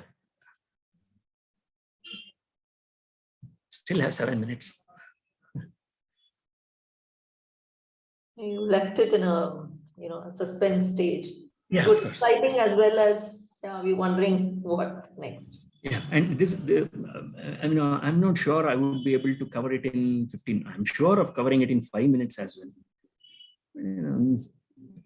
I do not want to leave you wanting more of Vālī and Rama, because this is one of the most crucial debates that you will ever hear about Ramayana. Every time there is a discussion on Ramayana, there are always, my teacher used to say that Vālī Vakilaru. Vakil in Hindi as well as in Kannada means lawyer, advocates. You will always find some advocates of Vālī who just want to put forth their case about Vālī. But I'm sure it will be worth waiting for. Absolutely. You don't have any choice either, right? So if it is adjourned for the next 2 weeks, that's how courtroom works. So the title itself says the trial of Vālī, so it needs to be waited. Because there are few points that Vālī mentions, and they are all legally addressed by Rama. Each and every point has been refuted by Rama. That needs a proper representation of it. There is one way of narrating, that is, just making that whatever Vālī said as in his defense, Rama refuted it in terms of dharma. There is this way of narrating as well. It shows that the narrator does not want to get deeper into that, because he's afraid of questions that might come to him from any corner. I am not afraid of any questions that you throw at me about Vālī and Rama, the case of Vālī and Rama. That's as clear as sky for me. So anyway, there are 2 more questions here. Let us see quickly. Bedara Kannappa story inspired by Shabari. I'm not sure. It could be. Rama could have identified from their clothes or ornaments. No. They were fighting, Jetti Kalaga, like wrestling. Wrestling happens, usually when wrestling happens, you don't wear anything except that undergarments. You don't wear anything. How do you identify? And because it's something, it's very muddy in nature. It's very earthen in nature. So you need to be associating yourself with the earth. So you don't want to wear all your gold ornaments. You want to keep them safe somewhere. After you are victorious, you can wear them. You can wear your opponents as well. So I think that's the reason why they were not wearing any ornaments or clothes. All right. So if there are no more questions, I think we can end the session today a bit early. If you end the session early, nobody complains. It's It's only when you take it beyond that time. Okay. Oh, what is the color complexion of Rama and Lakshmana? Oh, nice. We will get to see that. It was not fair. I can assure you that it was not fair, but it was not pitch black or dark black as well. And it definitely was not sky blue. These days, that's how they paint Rama, Krishna, and all. They simply draw a man and paint them with the blue color, and they call it as God. No, that's not the color. Hanuman describes them both to Sita in Sundarakanda. I think we can go through their complexion at that point, because I have not narrated it. It comes in various parts, in various stages in Ramayana. In the very first stage of Ramayana itself, Valmiki is told by Narada about the complexion, the physique of Rama. But I did not narrate it there as well, because I thought that the best place to narrate it is in Sundarakanda, when Hanuman and Sita have a conversation. And Hanuman gets Sita into confidence by narrating the physique of Rama. So we can identify it at that point, I guess. So your question will be answered. And did men also tie their hair in those? Absolutely. Yes, they had to. The Shikha Bandhanam, that was very much normal back in those days. You should never leave your hair loosened. That's normal, that's applicable to each and every person. It should always be tied, because it represents our Chitta Vritti. If you let your Chitta Vritti flow like this, practicing detachment will be difficult. If you don't practice detachment, there is no way you can control your mind. Because Vairagyena cha Grihyate, Krishna said in Gita. Only through Vairagya and Abhyasa we can control the mind. And Vairagya comes only when we have our Chitta Vritti under control. Yoga's Chitta Vritti Nirodha, isn't it? That's the essence of yoga. And Chitta Vritti is represented by our nails, hair, and all these things. So they all need to be polished and well maintained. All right. So yeah, it's 20:59, and I think it's almost time. Thank you very much for your patience and cooperation in listening. We will meet again in the second week of October. So we'll continue with the story at that time. Thank you very much. Namaste. Thank you, sir. Thank you, sir.